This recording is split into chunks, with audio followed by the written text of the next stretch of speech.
Welcome back. आज के इस सेशन में हम डिस्कस कर रहे हैं प्रॉब्लम सॉल्विंग को, जो स्पेशली मैंने डिज़ाइन किया है पीजीटी कंप्यूटर साइंस के एस्पिरेंट्स के लिए, जहां पर हम बात करेंगे what is problem solving, why this problem solving is discussed and what are the steps involved in a problem solving. तो आइए एक एक करके इन सारी बातों को डिटेल में समझते हैं। सबसे पहली बात तो ये आती है कि what is this problem solving actually. इससे पहले कि मैं जो किताब की भाषा है उस लैंग्वेज में इसकी डेफिनेशन बताऊं, हम अपनी ओर से इसे समझने की कोशिश करते हैं। देखिए, प्रॉब्लम सॉल्विंग को थोड़ा आसान शब्दों में कहा जाए तो हम ये कह सकते हैं किसी भी समस्या अर्थात किसी भी प्रॉब्लम के सॉल्यूशन को प्राप्त करना। अगर आप इसे सेंटेंस में लिखने की बात करेंगे तो we can say finding solution of a problem. लेकिन सिर्फ ये कह देना कि किसी भी प्रॉब्लम के सॉल्यूशन को फाइंड करना ही प्रॉब्लम सॉल्विंग है, ये पूरी तरह से उचित नहीं होगा, क्योंकि प्रॉब्लम को सॉल्व करने का मतलब ये है कि जो सॉल्यूशन होना चाहिए वो पूरी तरह से इफिशिएंट होना चाहिए।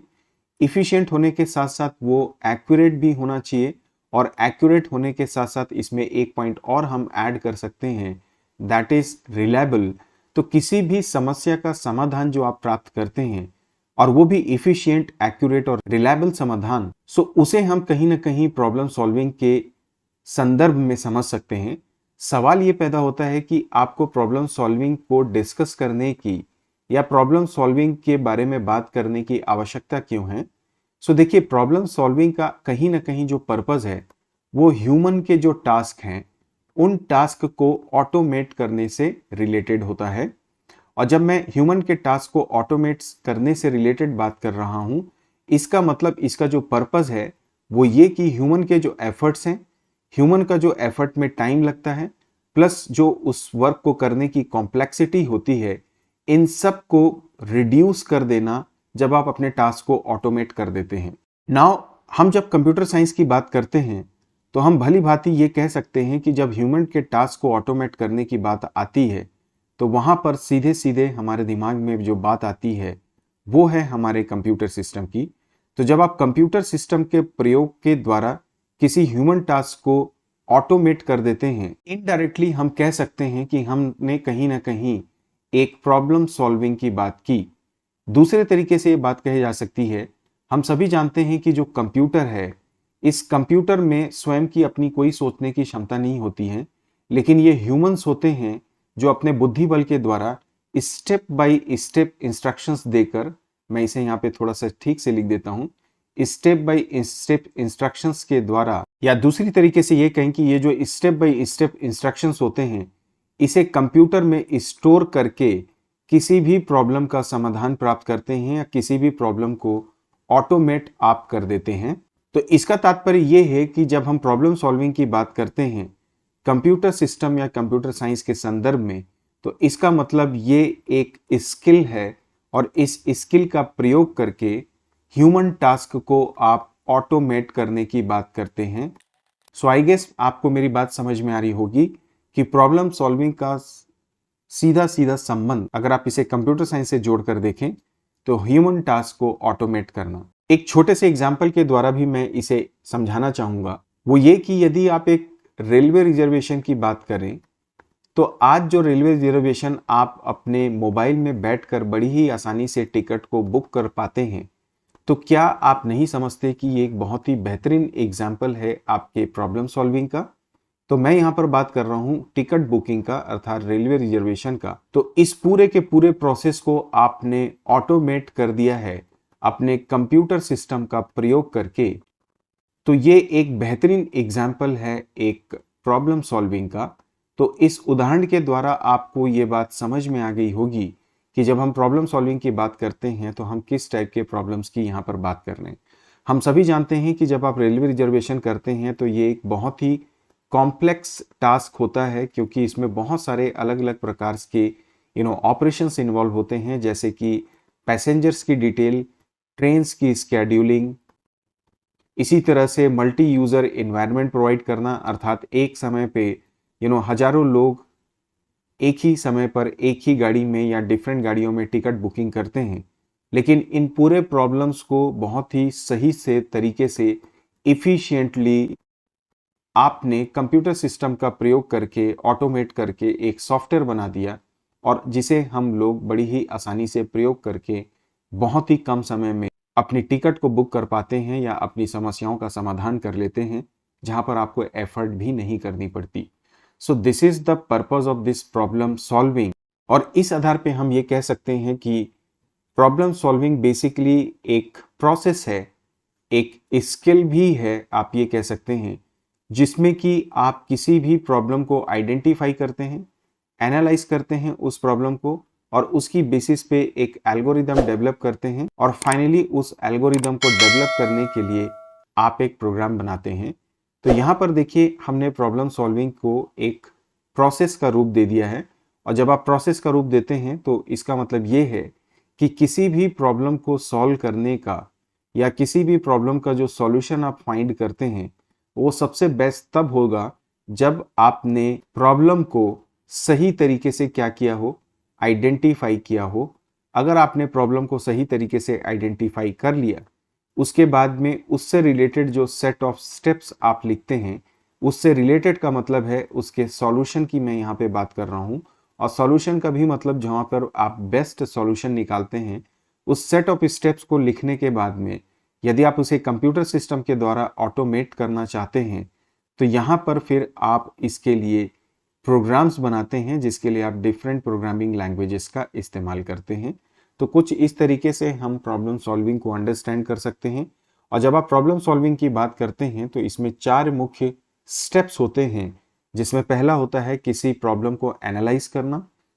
फिर उस प्रॉब्लम को एनालाइज करने के बाद उससे रिलेटेड एल्गोरिदम का निर्माण करना या डेवलपमेंट करना, और फिर उस एल्गोरिदम को मशीन में कन्वर्ट करने के लिए या कंप्यूटर के लिए प्रोग्राम बनाने के लिए हम कोडिंग करते हैं, और कोडिंग करने के पश्चात फाइनली जो हमारा प्रोग्राम तैयार होता है, उसे टेस्ट करना, उसके एरर फ्री करना या उसके एरर्स को या बग्स को चेक करना, ताकि वो प्रोग्राम इफिशिएंटली काम करे और जो भी हमारा डिजायर्ड आउटपुट है वो हम प्राप्त कर सकें।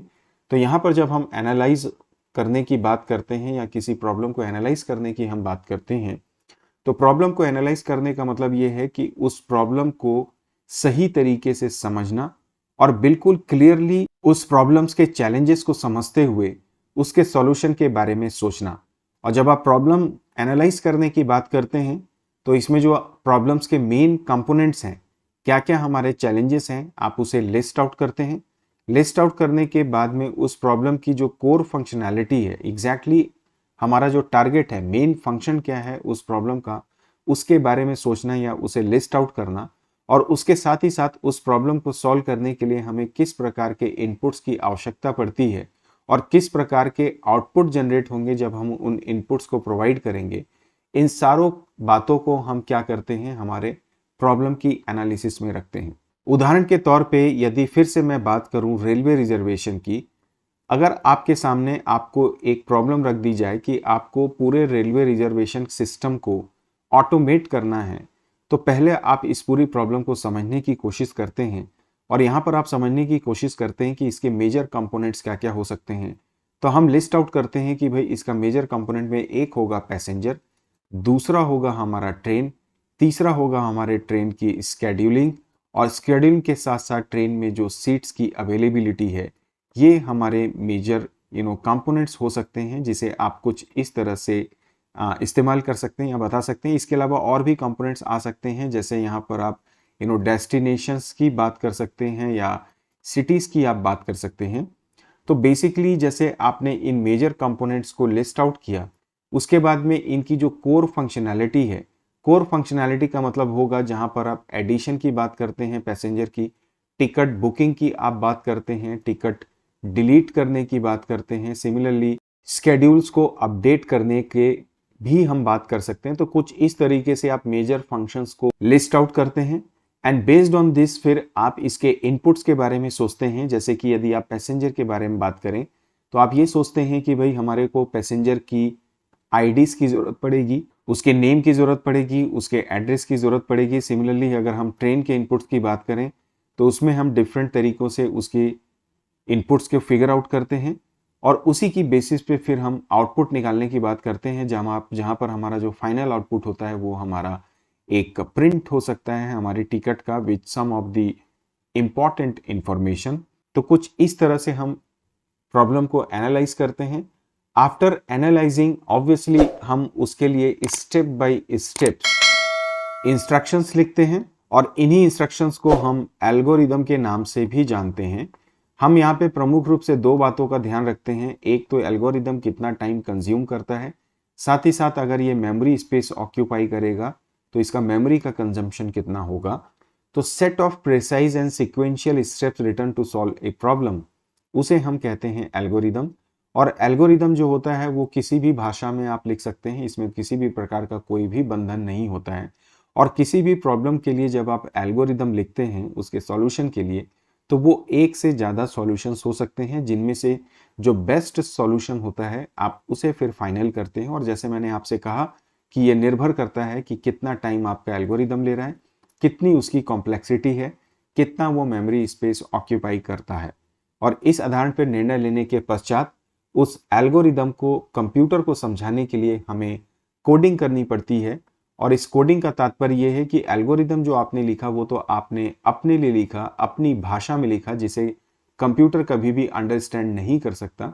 इसलिए ये ज़रूरी हो जाता है कि उस नेचुरल लैंग्वेज को, जिस नेचुरल लैंग्वेज में आपने एल्गोरिदम को लिखा हुआ है, उसे मशीन लैंग्वेज में कन्वर्ट किया जाए। और मशीन लैंग्वेज में कन्वर्ट करने के लिए बीच में हमें प्रयोग करना पड़ता है किसका, कोडिंग का या प्रोग्रामिंग लैंग्वेज की हमें ज़रूरत पड़ती है। तो डिफरेंट प्रोग्रामिंग लैंग्वेजेस जो कंप्यूटर साइंस में अवेलेबल हैं, उनमें से किसी भी प्रोग्रामिंग लैंग्वेज का प्रयोग करते हुए आप नेचुरल लैंग्वेज अर्थात जो एल्गोरिदम आपने तैयार किया, उस एल्गोरिदम के आधार पर आप प्रोग्राम्स तैयार करते हैं। और इन्हीं प्रोग्राम्स को फाइनली हम हमारे कंप्यूटर सिस्टम में इंस्टॉल करते हैं। लेकिन कंप्यूटर सिस्टम में इंस्टॉल करने से पहले जब हमारा प्रोग्राम तैयार हो जाता है तो हमें एक और स्टेप फॉलो करना पड़ता है, जिसे हम जानते हैं टेस्टिंग एंड डिबगिंग के नाम से, जहां पर कि आप डिफरेंट पैरामीटर्स पे ये निर्धारित करते हैं कि आपका जो प्रोग्राम है वो बिल्कुल वही आउटपुट देना है जो आप चाहते थे या जो डिजायर्ड आपका आउटपुट था, और बिल्कुल उसी एक्सपेक्टेड टाइम में दे रहा है जो होना चाहिए। साथ ही साथ वो यूजर की सारी रिक्वायरमेंट्स को फुलफिल कर रहा है। और इस प्रकार से टेस्टिंग करने के लिए बहुत सारे अलग अलग तरीके हो सकते हैं, जिनमें कंपोनेंट टेस्टिंग है, इंटीग्रेशन टेस्टिंग है, सिस्टम टेस्टिंग है, या एक्सेप्टेंस टेस्टिंग होती है। परंतु यहाँ पर इन्हें डिटेल में डिस्कस करने की हमें आवश्यकता नहीं है, बिकॉज हमारा टारगेट है प्रॉब्लम सॉल्विंग को अंडरस्टैंड करना, और प्रॉब्लम सॉल्विंग को अंडरस्टैंड करने के बाद उसमें प्रयोग किए जाने वाले स्टेप्स को।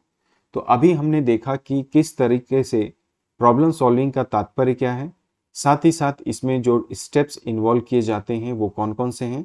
इन शॉर्ट में एक बार फिर से आपको बता देता हूं कि 4 स्टेप्स होते हैं। प्रॉब्लम को एनालाइज करना, प्रॉब्लम के एनालाइज करने के बाद उसके लिए एल्गोरिदम तैयार करना, और उस एल्गोरिदम की बेसिस पे कोड या प्रोग्राम जनरेट करना, उस प्रोग्राम को फाइनली टेस्ट करके कंप्यूटर में डिप्लॉय करना, और उस पूरे प्रॉब्लम को ऑटोमेट कर देना सो दैट एफर्टलेसली ह्यूमन उस पर वर्क कर पाए। So this is how we all can understand this overall concept of problem solving. मैं उम्मीद करता हूं कि ये लेक्चर आपको डेफिनेटली हेल्प करेगा इस कॉन्सेप्ट को समझने में। अगले सेशन में फर्दर हम डिस्कस करेंगे एल्गोरिदम के बारे में। तो stay tuned and keep watching my channel. Thank you for watching this video. और यदि ये वीडियो आपको पसंद आए तो please don't forget to like, share and subscribe my channel. इसी उम्मीद के साथ चलिए आज के सेशन को एंड करते हैं। Thank you so much for watching this video. Bye bye and take care.